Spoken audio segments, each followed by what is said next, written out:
My mother's mother, named Debbie, uh, she was 31 years old. She had a tooth pulled. There's only one black doctor in town. This is in Crawley, Louisiana. And so they took her to the White Hospital.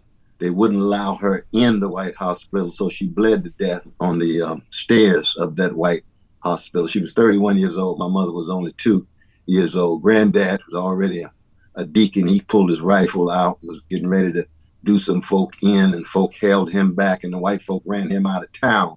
And he ended up in Orange, Texas. And that's where my mother grew up, in Orange, Texas.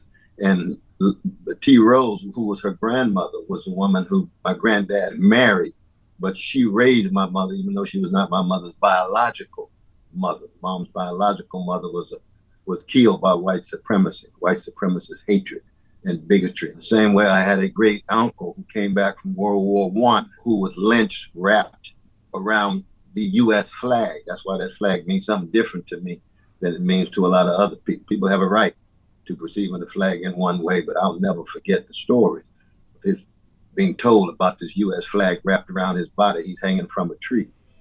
That was in Louisiana too. And so it's been very influential in terms of the backdrop and the background of who I am. There's no doubt about that. And I am grateful that I was shaped by a great black people who, in the face of overwhelmingly chronic hatred, produced love warriors. In the face of overwhelming chronic terror, produced freedom fighters. And in the face of overwhelming and chronic trauma, produced wounded healers.